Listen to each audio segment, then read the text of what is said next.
Atras mo sa atras. Kaya. Alright, syempre. Ayan, unboxing na natin na tayo. May ninja na siya. Pigilan mo pang tawag na. Sige.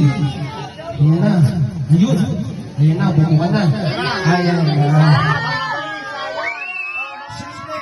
Bago natin ipag-blow sa ating birthday celebrant ng kanyang Manila, hinga muna natin ang birthday message and wishes ang kanyang mommy at daddy. Palakpakan